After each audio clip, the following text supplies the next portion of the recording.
Pagkatapos ay bumalik si Jinwoo sa kasalukuyan, nagpapaliwanag, minsan ay sinabi rin niya sa akin na siya ay iniligtas din ng master ng Asherpine Escort Agency noon pa man. Bago siya pumanaw, pinangako niya sa akin na babayaran ko ang utang na loob na ito sa kanyang ngalan. Iyan ang dahilan kung bakit ako narito ngayon. Kaya lang, bilang isang anak sa labas, mababa ang aking katayuan, at hindi ko kayang bayaran ang utang na ito ng ginto o pilak. Kaya naman, ang tanging maiaalok ko ay ang kaunting galing ko sa martial arts para sagutin ang kabutihang iyon sa nakaraan. Nang marinig ito, ang dalawang miyembro ng pamilya daw ay kitang-kitang naantig. Nautol si Chuluan. Kung gayon maaari kayang ang tao mula noong mga taon na iyon ay. Tumango si Jinwoo. Tama ang hinala ng Vice Master. Pero bago ang lahat, may kailangan akong itanong. Tumalas ang kanyang tingin. Nabalitaan ko na ang Asherpine Escort Agency ay isa noon sa tanyag na 10 dakilang escort agency. Kaya, paano ito bumagsak sa ganitong kalagayan? Sabihin niyo sa akin kung ano ba talaga ang nangyari. Huminga ng malalim si Dao Zian. Ang kanyang mga mata ay napuno ng lungkot. Ang kwentong iyon, hayaan niyong ako na ang magsalaysay. Batang Panginoon, tama ka. Ang Thang Escort Agency ng aking pamilya ay dumaan sa ginintoang panahon, kabilang sa 10 dakilang ahensya na tanyag sa buong Central Plains. Pero pagkatapos, dumating ang trahedya. Ang mga hayop na iyon mula sa White Horse Escort Agency ay palihim na nakipagsabuatan sa mga tulisan ng Fanggang, naglatag ng isang malupit na bitag, naghihintay lang na ang aming escort convoy ay dumiretso sa kanilang mga panga. Ang aking ama, ang kabuuan ng escort head noong panahong iyon, ay lumaban hanggang sa kanyang huling hininga para protektahan ang kargamento. At sa huli, nasawi siya sa malulupit na talam ng mga tulisang bundok na iyon. Hindi ito natapos doon. Ang aking ina, na naghahanap ng hustisya para sa kanyang asawa, ay nagpunta sa pinangyarihan ng mag-isa. Bahagyang nanliit ang mga mata ni Jinwoo. Ang kanyang tingin ay nakapako kay Dao Chuan. Sa loob ng mga mata ng batang ito ay nagkukubli ang isang puot at pagnanasang pumatay na hindi angkop para sa kanyang edad. Mukhang may mas malalim pa sa kwentong ito kaysa sa nakikita sa ibabaw.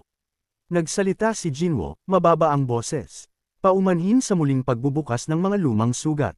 Umiling si Dao, ang kanyang tingin ay matatag na parang asero. Hindi po, Batang Panginoon. Ito mismo ang nagsisilbing gasolina para yukit ko ang galit na ito sa aking mga buto. Naunawaan ko na ngayon na hindi ito ang oras para sa pride o para tanggihan ang anumang pagkakataon. Gaano man tila hindi ka panipaniwala ang pabor na ito. Biglang tumayo si Jinwoo, pinutol siya. Itabi mo muna ang awa para mamaya. Hindi naghihintay ang oras, sumunod kayo sa akin. Dahil doon, tumalikod siya at dinala sila sa ibang lugar. Isang kahangahangang tanawin ang Bam-adya sa magkapatid, na nag-iwan sa kanila na tulala. Ang tingin ni Jinwoo na parang lawin ay sumuyad kay Dao Chuan. Ang kanyang pangangatawan ay matatag, at bagamat ang kanyang tindig ay medyo malamaya, ito ay napaka-stable. Alam kong hindi ako nagkamali sa kanya. Sayang lang at ang labis na pagpapagod ng bata ay sumupil sa kanyang vital energy. Ang kanyang potensyal ay parang isang dragang nakakulong sa malalim na bangin. Pero ang pinakagusto ko sa kanya ay ang espiritong iyon, ang kagustuhang itaya ang lahat ngayon din. Isa lamang siyang hindi pa nahahasang hiyas. Ngunit sa tamang paggabay mula sa akin, magbabago siya tungo sa pagiging isang tunay na tigre. Isa na sapat ang lakas para lapain ang basurang iyon. Si Pham W. Jiang ay magiging pira-piraso. Naging malamig ang boses ni Jinwoo. Wala na tayong masyadong oras. Magsisimula na tayo agad. Naguguluhan pa rin si Dao Chuan. Magsisimula. Ano? Halos hindi pa lumalabas ang mga salita sa kanyang bibig nang ang isang anino ay mabilis na sumugod na parang pana. Whoosh! Ang puwersa ng kamao ay sumugod sa mukha ni Dao Chuan, nagpool ng kanyang hininga. Bagamat ganap na nabigla, likas pa rin siyang sumandal pabalik para umiwas. Isang ngisi ang lumitaw sa mga labi ni Jinwoo. Hindi masama ang reflexes. Sa isang iglap, nahawakan na ng kanyang kamay si Dao Chuan sa kwelyo. Isang dambuhala at hindi mapipigilang puwersa. Slam! Ang buong katawan ni Dao Chuan ay bumagsak ng patag sa lupa. Masyadong matigas ang iyong mga galaw. Iyan ang bunga ng mga kalamnan na masyadong matagal na napagod. Naging matigas at stagnant na ang mga ito. Sumigaw sa takot si Dao Chuan. Pero ang kanyang kapatid ay nagngangalit na lamang ang mga ngipin bilang sagot. Ate, huwag kang mag-alala. Ate, lumayo ka. Pagkakataon ko na ito para muling isilang. Huwag mo itong sisirain para sa akin. Kung hahayaan kong makawala ang gintong pagkakataong ito, paano ko pa makukuha ang aking higantay sa basurang iyon mula sa Whitehorse Escort Agency? Nagngangalit ang mga ngipin ni Daluan, sinusumpa ang sarili sa mahinang boses. Ang handgal mo, ano ba itong ginawa mo? Sa sandaling iyon, tumayo si Dao Chuan, isang matinding determinasyon ang nagliliyab sa kanyang mga mata habang nagdedeklara, sa pagkakataong ito, sumusumpa ako na lalaban na ako. Ang sagot ni Jinwo ay kasing lamig ng yelo. Sige, halika. Halos hindi pa lumalabas ang mga salita sa kanyang mga labi nang umungal si Dao Chuan at sumugod, pero mas mabilis si Jinwo. Isang brutal na sunod-sunod na suntok ang tumama sa kanya, na nagpabagsak sa kanya sa tindi ng sakit. Napilitang tiisin ang isang malupit at makalangit na pambubugbog. Nang makitang tuluyan ng bumagsak sa lupa si Dao Chuan, humarap si Jinwo, handa nang tapusin ang pagsasanay, nagpakawala siya ng maikling, sapat na muna iyan para sa araw na ito. Pero mula sa likuran, pinipilit na ni Dao Chuan ang kanyang sarili na bumangon. Kaya ko pang magpatuloy. Sumagot si Jinwo, ang kanyang tono ay perpektong pantay. Kailangan ng katawan mo ng oras para gumaling. Makinig ka sa akin at huwag masyadong ninipin. Napilitan na lamang sumang-ayon si Dao Chuan. Naiintindihan ko po. At ganoon na nga, dumating ang susunod na araw. Nang bumalik ang magkapatid na Dao sa training grounds, si Dao Chuan ay tila nanginginig sa pananabik. Ate, nararamdaman ko, mayroon itong hindi kapani-paniwalang enerhiya na dumadaloy sa katawan ko. Tula lang tumitig si Dao Chuan sa kanyang nakababatang kapatid. Ano bang pinagsasabi mo? Mabilis na nagpaliwanag si Dao Chuan. Totoo po, kahapon, bagbog sarado ako. Pero ngayong umaga, ang pakiramdam ng katawan ko ay kasinggan ng balahibo. Maging ang aking internal energy ay swabe ang daloy, mas stable kaysa noon. Noon lamang talaga siya tiningnan ni Daluan. Ang kakaiba niyan, wala man lang kahit isang pasa na natira sa katawan mo. Maaari kaya, talaga bang naging mas malakas ka? Sa harap ng tanong ng kanyang kapatid, sumagot si Dao Chuan. Iyan din ang itinatanong ko sa sarili ko. Ang pakiramdam na ito. Huwag mong sabihin, ito ba ang maalamat na Marrow Cleansing Moon Ritual?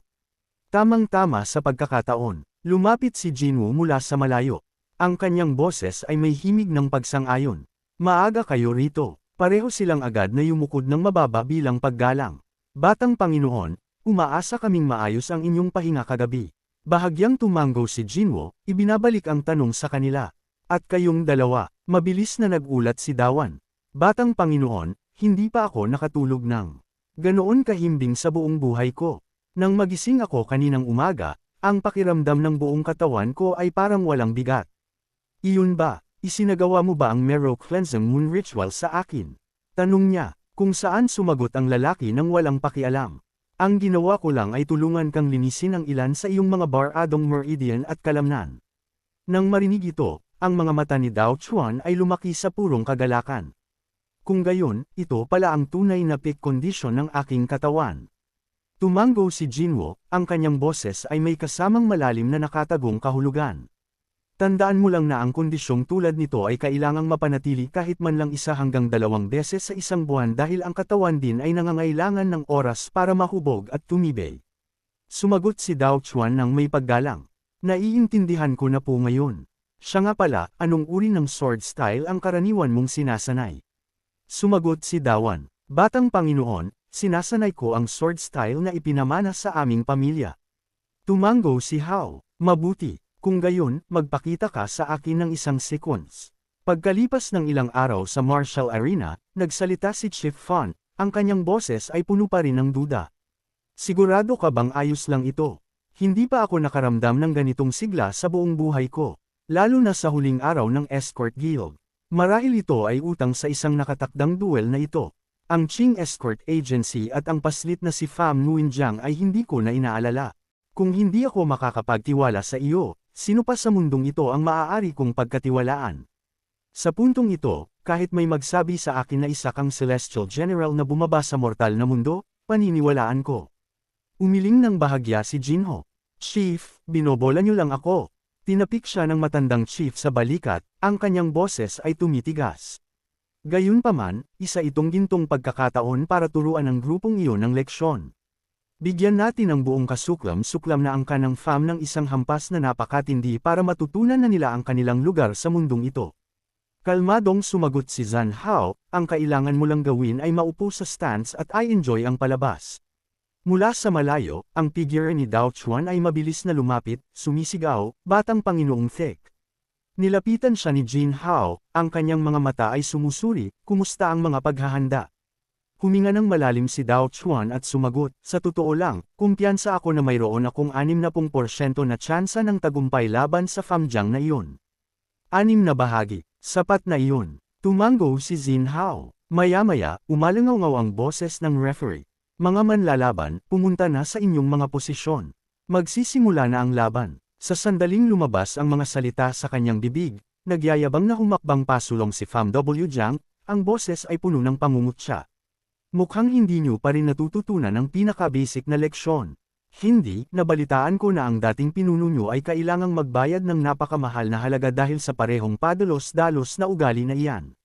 Nagdilim ang mukha niya habang humahakbang pasulong. Ang kanyang boses ay isang mahinang ungol. "Maghintay ka hanggang matapos ang laban na ito. Doon mo makikita kung kami ba ay ang uri na madali mo lang mapapaikot." Sa mga upuan, yumuko si Jiang Maong at bumulong sa tainga niyon. "Sa pagkakataong ito, sa tingin mo ba ay may tunay na pagkakataong manalo?" Sa pagtingin sa kanyang aura, tila mas lumakas ang kanyang internal energy kaysa dati. Sumagot ng mahina si Yun, ang kanyang mga mata ay nakapako sa arena. "Kung mananalo siya o hindi, hindi ko masabi ng sigurado. Ang internal energy ng taong iyon sa isang tingin lang ay malinaw na mas malalim ang antas. Pero ano, ang ipinag-aalala mo, huwag mong kalilimutan, ang gumagabay sa kanya mula sa mga anino ay ang mismong batang Panginoon ng Thick sa fighting stage. Ang malakas na internal energy ay hindi kailanman naging tanging salik na nagpapasya sa nanalo at talo." Ngumisi sina Famo at Jiang. Mukhang matapos kumapit sa mongrel na iyon mula sa Thick Manor, nakuha mo na rin ang kanyang kayabangan, hindi ba? Sa isang pitik ng kanyang pulso, umiwa ang talam sa hangin, ang dulo nito ay nakaturo pasulong na parang dila ng ahas habang isang ngisi ang bumaluktot sa kanyang mga labi. "Sabagay, ano pa ba ang aasahan ko? Talagang lumalabas ang ugaling daga sa kanal ninyong mga pulubi, hindi ba?" Isang gulat ang dumaan kay Dao Chuan. Ang kislap ng espada na iyon. Ang bilis nito ay talagang nakapangangilabot. Kaya, may kakayahan siyang panindigan ang kanyang mga basurang salita. Ngunit gayunpaman, ang mga salita ni Master Jinwo ay umuukit sa aking isipan. Tama siya sa lahat ng bagay. Nakikita ko na ang layunin sa likod ng bawat isa sa kanyang mga galaw. Isang malakas na impact ang nagpagiwang sa kanya pabalik.